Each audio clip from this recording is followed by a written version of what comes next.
Hello everyone, in this video I will show you how to secure your Linux file server with Active Directory groups, and no, that was not a mistake. We will be using Microsoft Active Directory to authenticate users on a Linux system instead of using Linux users and groups. This tutorial will be split up in two parts. First I will show you how to add a Linux system to your Windows domain so domain users can also log on this machine with the same credentials. After that, I will show you how to set up Samba shares on a Debian machine to act as a file server whilst authenticating users with Active Directory. This will also require the Debian machine to be part of the domain. Why? Excellent question. Why would you mix Linux and Windows in one domain? Who would commit such a crime? Well, there's lots of reasons on why you should do this in your own environment. I will be going over the most prominent reasons for Windows and Linux respectively. So, Windows. Why are we also addicted to Windows? Because everyone is familiar with Windows because of its ease of use. It's also full of nice features such as remote desktop, and as a domain controller, Active Directory is really the most powerful tool for managing users and groups, and everything is just a few clicks away. So, why should you consider Linux? Well, Linux is way more reliable than Windows is. For example, you can run a Samba file share for multiple years without a single failure. It's also open source, which means you can view the source code, you can edit the source code, and you can recompile it for your own needs. It's also free. Well, it's kind of free. You don't have to buy licenses for each device, but you do have to buy support sometimes. Comparing it to Windows, Linux is also very low in resources, which is nice for low-profile tasks such as file sharing. But that's enough lecture and more use cases now. So to demonstrate the effectiveness of this system, I will set up a domain called example.com, nothing too special, and in that domain I will have two domain users. One will be called Dexter and the other will be called Didi. You probably already know where this is going by now. They have a public file share together, and Didi is making a mess of everything, so what Dexter will do is create two file shares instead of one.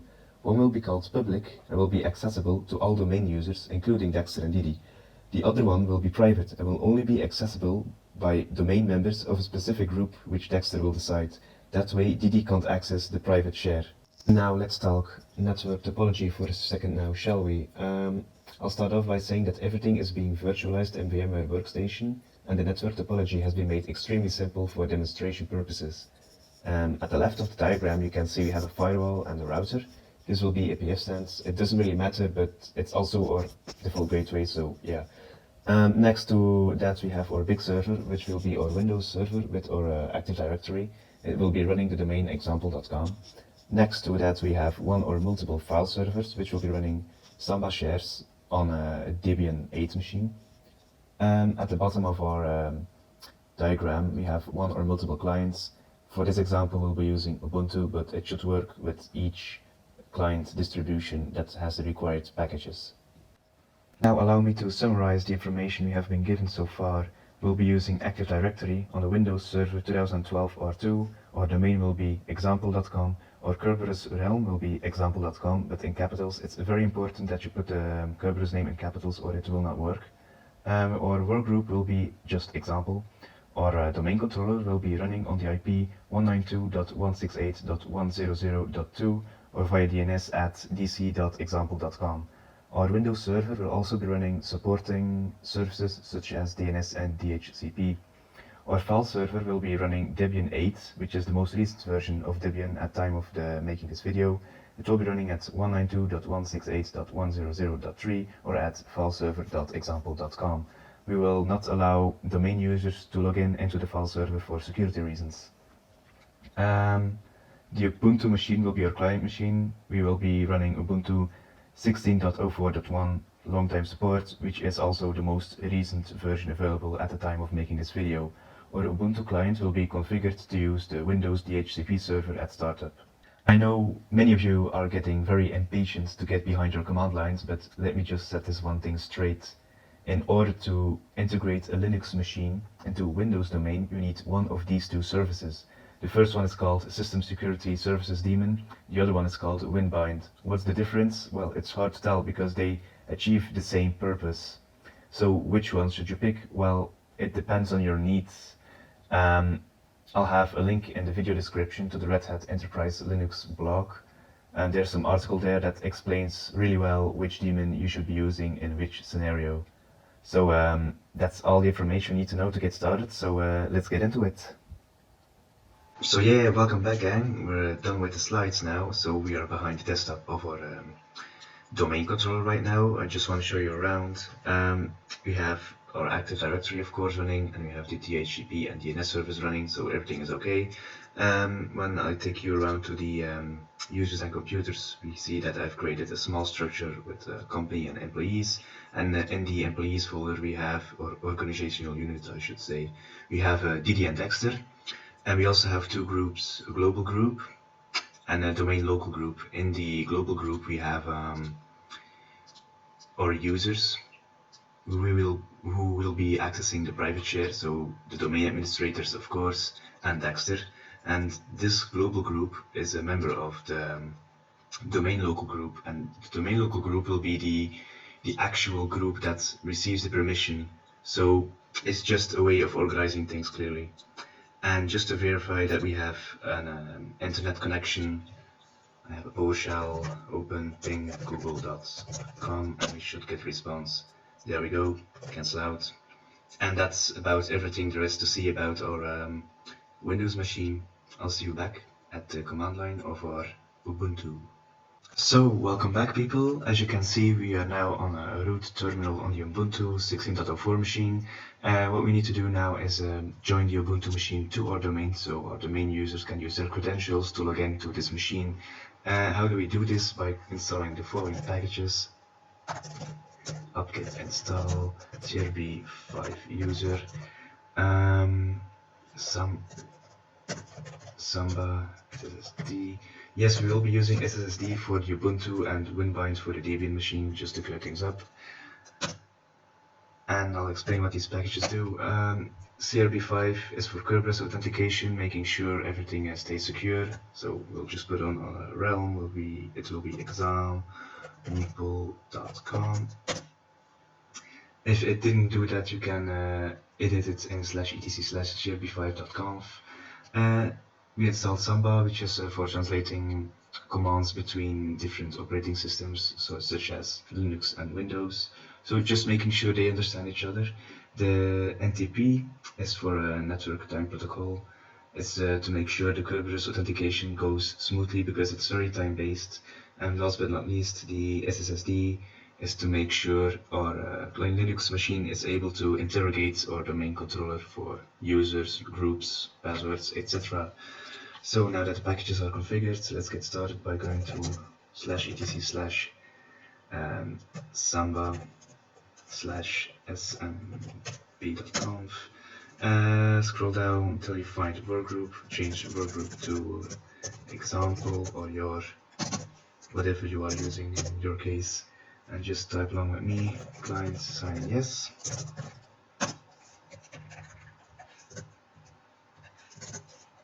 There we go.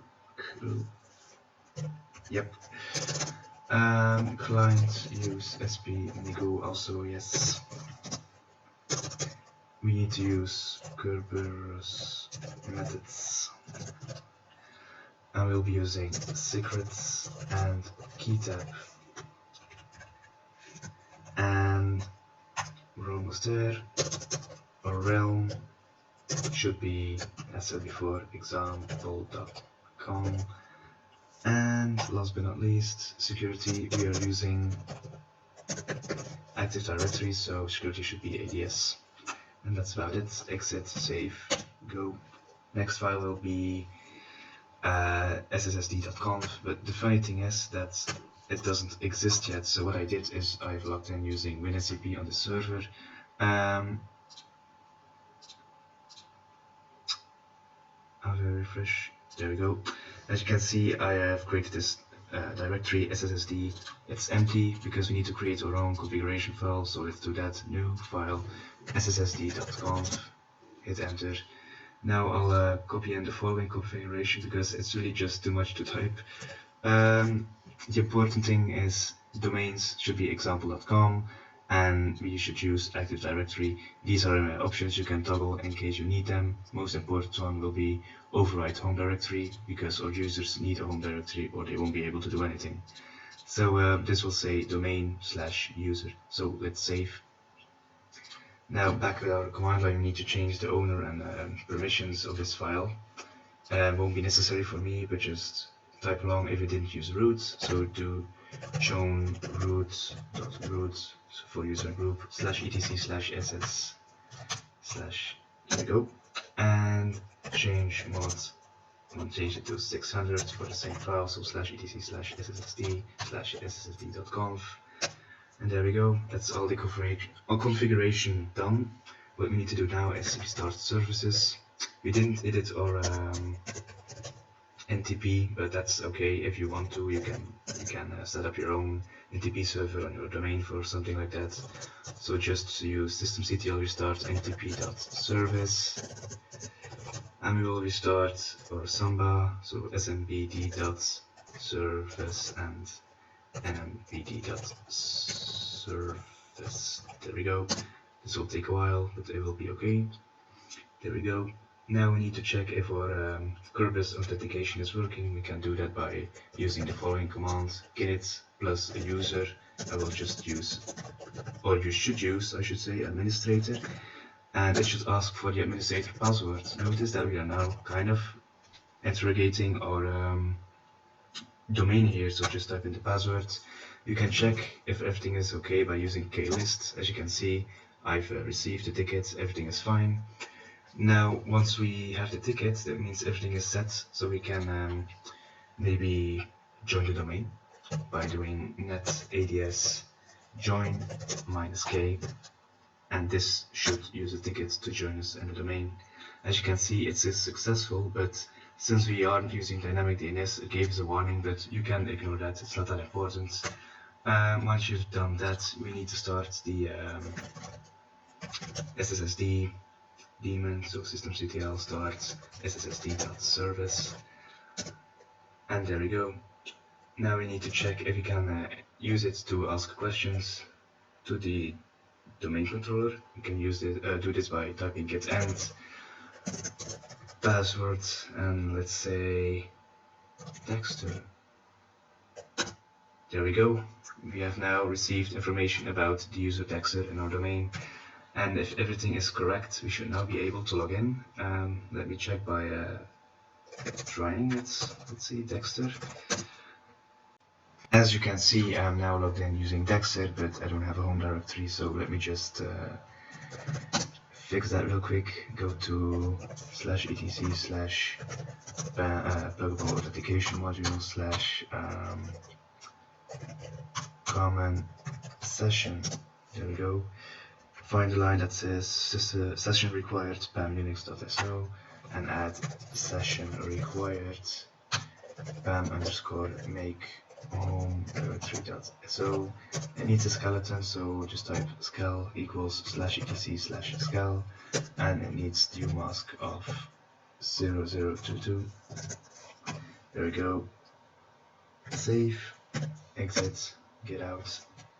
Now when we rerun the command su dexter, we should see that we have gotten a home directory. Now one more thing. If we go back to our graphical user shell, we see that Dexter won't be able to log in using the screen because he can't fill out his name. So let's just get back to our prompt here and fix that by going to /Unix system resources /share /lightdm/lightdm-conf/d/50-ubuntu, and add the following line: greeter show manual login equals true. Now in order to make this work, you need to restart the host, so let's do that now. As you can see, we are now using Didi's username and password to log in into our Ubuntu machine. If this doesn't work the first time, you should try restarting all the services and maybe get another Kerberos ticket, but for me it just worked the first time. We will now be configuring our Debian machine. So here we are behind our Debian machine. Well, not really, we have two secure shells open, one for commands and one for our file system. Let's get started right away. We need to install the following packages. First of all, we are using Winbind here. This is to demonstrate both sides of the story. So let's just install these packages. Now that we have installed all these packages, we can start configuring them. We'll start by going to /etc/krb5.conf. We have a lot of configuration here, but we don't really need most of it, so we'll just get rid of this, and I'll have the following configuration in the description. Again, it's way too long to just type it. Most important thing, that you edit all your realms, and your KDC should be the IP of your Active Directory. So let's get out of that. Now we can do as we did last time. We can ask a ticket, so kinit administrator. It's asking for the password, which is a good sign. There we go. Use klist to check if everything is okay. Everything is fine. Now we need to edit the ns switch file. Normally you have to do this with sssd daemon, but it did that automatically for us, so we didn't have to edit it. Just set winbind behind these three lines, save it, exit. And now it's time to go to our Samba configuration. We can do that by finding the Samba file, the folder I mean. There we go, sssd.conf, open up. Same thing here, there's just way too much configuration that we don't need, so we just clear everything. And I will give you the following configuration in the description. What's important, again, the workgroup, we are using Active Directory or Realm, and as said before, we won't allow shell access, so the template shell should be set to /bin/false. So once you've done that, you can save this file and exit out.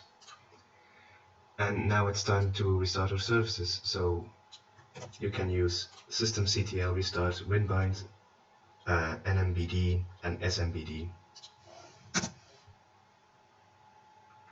And once you've done that, we are ready to join our domain again using netads join -u, and we'll use the administrator ticket this time. It's asking for a password, and as you can see, we have successfully joined the domain. Good thing to do now is restart all services again. Since you're using Winbind, you may need to make sure our authentication is correct. You can check that by using PAM auth update and making sure Winbind is checked. In this case, everything is fine. You can check all users in the domain by using vb-info -u. As you can see, everything is fine here. You can check the groups with same command with -g. You can see our private file users here, so also doing fine. Git end, we know that command from the Ubuntu machine. This will list all our local users and the domain users. It's important that you use both vb-info and git end to make sure everything is correct. And again, git end group will list all local groups and all domain groups. Now it's time to make some file shares. So I'll just run these three commands. We'll make a directory called, we'll make two directories, one called /shares/private and one called /shares/public. You need to change the permissions and change the group owner to domain users. So let's just do that. Now it's time to get back into our Samba configuration. We still have it over here, so I'll just open it. And down here you need to add the two shares, so I'll have this part edited also in the description below. What's important here, the path, the valid users, and here you can see we have our domain group. Oh, this is just a small mistake. And why are we forcing all these masks? That's because Microsoft Windows has some issues with Word applications if you don't force the mask, so that's why we do it. Once you've done that, you can save the file and restart your Samba daemon with the following command: systemctl restart smbd.service. And now everything should be up and running. We can test that by going to our domain controller, for example. And how do you access a share on the Windows machine? Well, by going to oh, come on now, /file server And there you are, we have our public share. And since I'm logged in as a domain administrator, I can also use the private share. Now we are behind the desktop of our Ubuntu machine for the last time. We'll just log in using dd, enter a password. And when you open our file explorer here, you can actually connect to a server using simple message block file server.example.com. And there we go. Username, dd, password.